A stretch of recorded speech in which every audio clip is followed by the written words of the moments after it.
Urdu Discovery کے معزز دوستوں، میں ہوں ماجد ملک اور آپ تمام دیکھنے اور سننے والوں کو السلام علیکم۔ دوستو، ٹائٹینک فلم سے کون واقف نہیں؟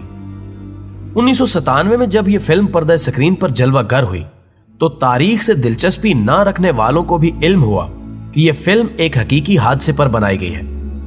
وہ حادثہ جو عظیم الشان ٹائٹینک جہاز کے ساتھ پیش آیا، جس سے متعلق کہا جا رہا تھا کہ اسے کبھی حادثہ پیش نہیں آئے گا، لیکن وہ اپنے پہلے ہی سفر میں غرقاب ہو گیا۔ ٹائٹینک کا یہ حادثہ 14 اپریل 1912 کو اٹلانٹک اوشین میں پیش آیا تھا۔ 2012 میں اس حادثے کی 100ویں برسی کے موقع پر نہ صرف مزید فلمیں بنائی گئیں بلکہ کئی انگلش چینلز پر مبنی سیریلز بھی بطور یادگار پیش کی گئیں۔ آج کی نسل اس واقعے کی جزیات سے ایک صدی گزرنے کے بعد بھی واقف ہے، تو اس کی بڑی وجہ یہی میڈیمز یعنی فلم اور انٹرنیٹ ہے۔ کہا جاتا ہے کہ ٹائٹینک حادثے میں 1500 اموات ہوئی، ایک ایسا حادثہ جو انسانی غلطی کا شاخسانہ تھا۔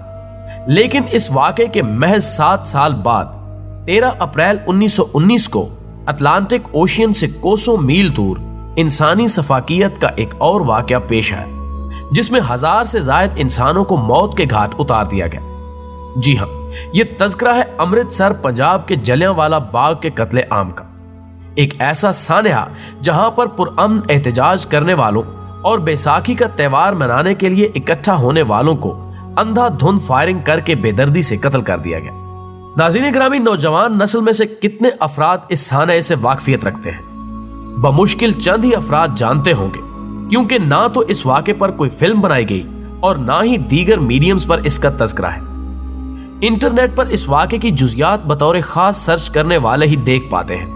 پڑوسی ملک میں محض حب الوطنی پر بنائی گئی چند ایک فلموں اور ڈراموں میں اس واقعے کو فلمایا گیا، اور قابل افسوس امر یہ ہے کہ ان فلموں کو دیکھنے والے شائقین بھی برائے نام ہی ہیں۔ آج کے نوجوانوں سے ٹائٹینک کے بارے میں پوچھا جائے تو فر بتا دیں گے کہ ٹائٹینک کیا تھا، کیوں ڈوبا، کتنے مسافر سوار تھے اور کتنے حادثے کی نظر ہو گئے، لیکن چند ایک ہی بتا پائیں گے کہ جلیانوالہ باغ کا سانحہ کیوں پیش آیا، کتنی انسانی جانیں محض فرد واحد کی سفاک سوچ کے باعث موت کے گھاٹ اتار دی گئیں۔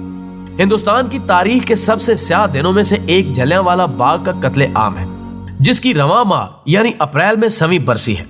13 اپریل 1919 کو بریگیڈیئر جنرل ریگنالڈ ڈائر نے امرتسر کے جلیانوالہ باغ میں بیساکھی کے موقع پر جمع ہزاروں نہتے ہندوستانیوں پر اندھا دھند گولیاں چلوا دی۔ اس بھیڑ میں خواتین اور بچے بھی تھے۔ یہ افراد بیساکھی کے میلے میں شریک تھے، جو پنجابیوں کا ثقافتی اور مذہبی اہمیت کا تہوار ہے۔ بیساکھی کے شرکاء بیرون شہر سے آئے تھے اور انہیں علم نہیں تھا کہ اس شہر میں مارشل لا نافذ ہے۔ ڈائر کے حکم پر فوجیوں نے مجمع پر 10 منٹ گولیاں برسائیں اور تاریخ میں ایک کبھی نہ بھلائی جانے والی داستان رقم کر دی۔ دوستو، آپ دیکھ رہے ہیں یوٹیوب کے اس معتبر چینل اردو ڈسکوری کو، جس نے آج کی زیر نظر ویڈیو کے لیے اسی سفاکیت کو اپنا موضوع سخن بنایا ہے۔